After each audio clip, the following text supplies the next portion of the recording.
Certified company అని కూడా ఉంది. అవునండి, ISO 9001.2015 సర్టిఫైడ్. HMDA ఆమోదాలు కూడా ఉన్నాయి. కాకపోతే వాటి నంబర్లు సంవత్సరాలు వేరు. అవేంటి? నేచర్స్ వాక్ ఏమో LP నంబర్ 70తో 2019లో ఆమోదం పొందింది. సిగ్నేచర్ పార్క్ వచ్చి LP నంబర్ 165తో 2021లో, అంటే 2 ఏళ్ల తర్వాత అన్నమాట. ఓకే.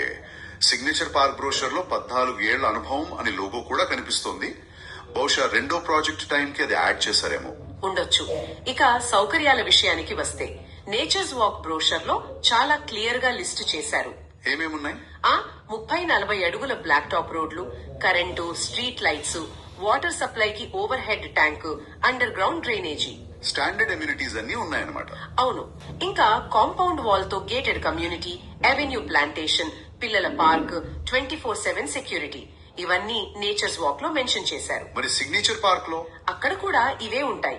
కానీ ఒక ముఖ్యమైన తేడా ఏంటంటే సిగ్నేచర్ పార్క్ లో రోడ్ల వెడల్పు 30-40 అడుగులతో పాటు 60 అడుగుల రోడ్డు కూడా ఉంది. 60 అడుగుల?